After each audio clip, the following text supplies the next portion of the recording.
of course, on the notion of having an international participation. It was our belief when we put the report together that this idea of a hybrid court was merited, and the Human Rights Council, of course, adopted a language which points in that direction. I could almost fuse the two questions together because, yes, these are recommendations. There were recommendations in our report, and the Human Rights Council adopted the report. But it goes without saying that once you look at the details, there has to be a very detailed examination of then what are you quite thinking about. And in the discussions that I've had, I have, of course, understood that there is a public position, which is normal, because you might have adopted the Council report, but then as you look through the material, you begin to develop your own thinking on this, and that's entirely normal. And we, from our side, have said that the suggestion of having an impartial and independent court is fundamental because it must address the needs of victims on all sides. And we thought by having an international participation, this could be guaranteed. Now, there may be other views, and certainly the victims' views have to be brought into this discussion. And that's why the consultation process that the government has begun is all the more important that be taken into account, or that their views be taken into account. On the issue of whether war crimes were committed or not, it's very clear in our report. What we have said is that our report was a human rights investigation. It was not a criminal investigation. It was a human rights investigation. But the totality, the patterns of the abuses that we registered on account of our lengthy investigation suggested that it merited further criminal investigations to determine at the level of a court eventually whether indeed there were war crimes committed or crimes against humanity committed. So in effect, what you can say is only a court can make that confirmation that crimes against humanity, war crimes, were committed. Until then, these are allegations, and certainly from our perspective, what we said is that the results of the inquiry that we conducted merited now a criminal inquiry. And this is, I think, what now we have started to discuss. And as I said earlier, opinions on this will vary. In terms of the recommendations, yes, everyone knows that we had recommendations. The Human Rights Council is part of the General Assembly. They are recommendations. And with Sri Lanka's, of course, co-sponsorship, we expect that in total they will be approached positively. It doesn't mean that there are not going to be variations in how it's actually implemented. And there is an obligation on me, as I said, to return to the Human Rights Council and inform the Human Rights Council of Sri Lanka's record in implementation. And for that reason, we will intend to be in close contact with the Sri Lankan authorities to understand what their thinking is. After all, in the end, it is the sovereign right of Sri Lanka to make determinations in respect of its future. And as I have said, we from the UN, together with the international community, are fully supportive of this reform agenda.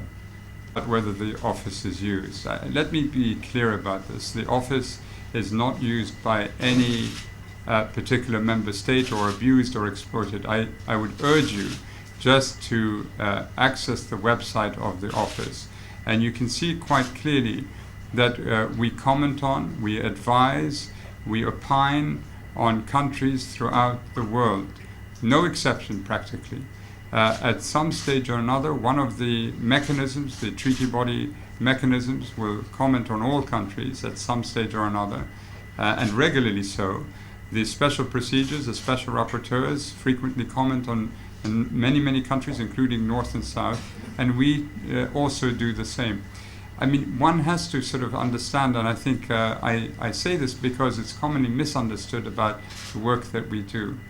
When you look at the peace and security work of the United Nations, most of it seems to be focused on the global south. When you look at the development work that the development agencies do, most of it is in the global south, funded by the global north. When you look at the humanitarian work that's being done, practically all of it, not all of it, but practically all of it is done in the south and occasionally in the north. When you look at the human rights work that we do, we apply ourselves to all countries everywhere. And we will make comments when any country is seen to be violating its human rights obligations. The other point I think I should make is human rights law itself, the treaty bodies, the treaty body law is binding law. It's not discretionary law, as many of you I'm sure are aware. It's not some passing fancy that a state can apply it sometimes and not in the others. So in respect of the reactions to the working group's decision, I was traveling at that time. I will, at no doubt, at some stage comment about this. I've been so Sri Lanka focused that I haven't had the required time to actually read the reactions of the states concerned. And at some stage soon I will comment. So thank you for the question. The question about whether having consultations creates a flexibility in the application of the terms of the resolution. I think that's taken as a given that you have the resolution which broadly outlines what the international community would like Sri Lanka to do, with Sri Lanka being part of that group. But as the details are worked out, and there are many details to be worked out, we hope that through a consultative process on transitional justice, these elements will find final resolution. The time frame. The time frame in terms of the report was limited to 9 years. I think the question is a good one. Do we, as an office, go all the way back historically? The point was that when I was meeting this lady, and she was a very dignified lady, who expressed in heartfelt terms and in detail, sort of horrifyingly, how she was abused. And she was weeping. And one realizes that for victims of any such violation, time collapses very quickly. It does not matter whether it be 70 years, 50 years, 30 years, no matter where you are in the world. If you are a victim, in a matter of seconds, you will feel that it happened to you yesterday. And in all circumstances, in all countries that I visit, in all press conferences practically that I have with distinguished members of the press, one says time and again that victims have to be at the center of all processes, and victims on all sides, not to privilege certain victims over others, all sides. And communities can only fully recover from conflict if that is the case. And this is what we would like to continue to promote worldwide and not just in Sri Lanka. In terms of the comments made at the end of my meeting with the inhabitants of a welfare camp in Jaffna, the yearning to go home, as all of you would understand, is very strong. Some of these people have been in that camp for over 30 years. There was one family I went to visit in their dwelling, and their only concern now is to go home. We know, as I said, that the releases have been made, and they are desperate for the releases to quicken so that as many of them can go home. And as I said, this is a sore that can be sorted out. We have understood in our discussions with the highest officials that there is a plan, of course, as we know, and we've seen over the last year, but we believe it needs to be sped up as quickly as can be sped up. So the first question was a very direct question, and the response is pretty much what I had said earlier. There has to be set in process, or set in motion, a process to establish the truth, to establish a mechanism which will confirm or not whether there were systemic violations of a planned and organized manner, and whether those thresholds then merit prosecution. All of this requires a step-by-step approach.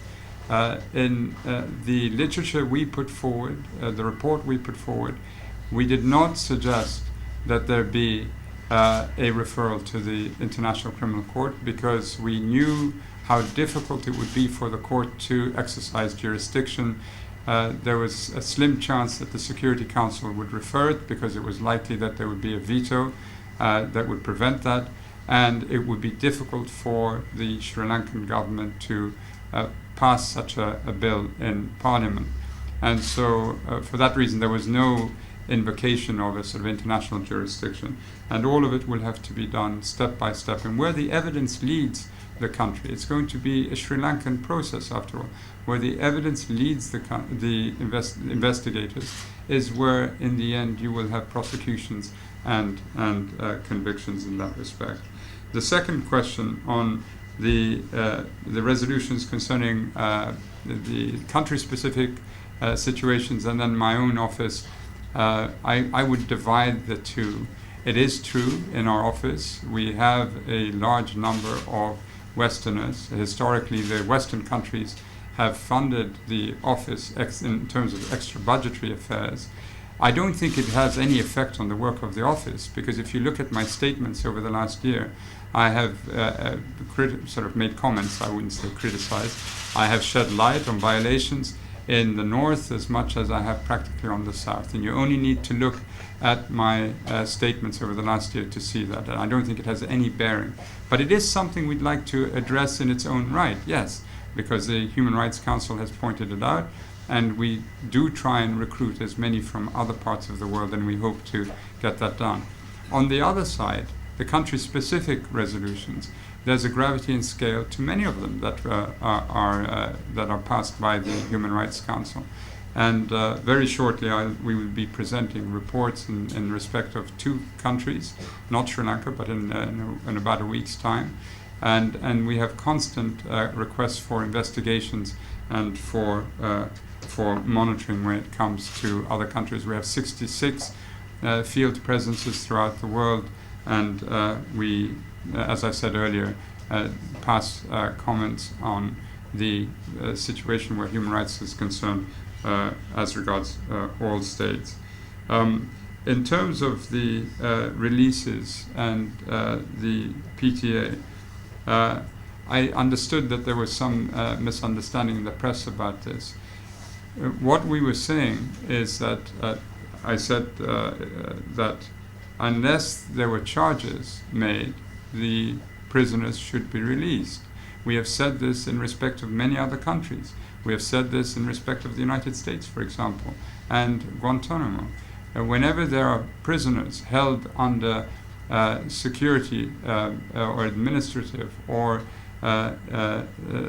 some legal umbrella which has to do with counterterrorism, and there are no charges that emerge, then we will advocate for their quick release, or a release as early as is possible. And that's the point I think that we try and make time and again. Well, the preference of the Sri Lankan government has been made known, and all of you have reported on it.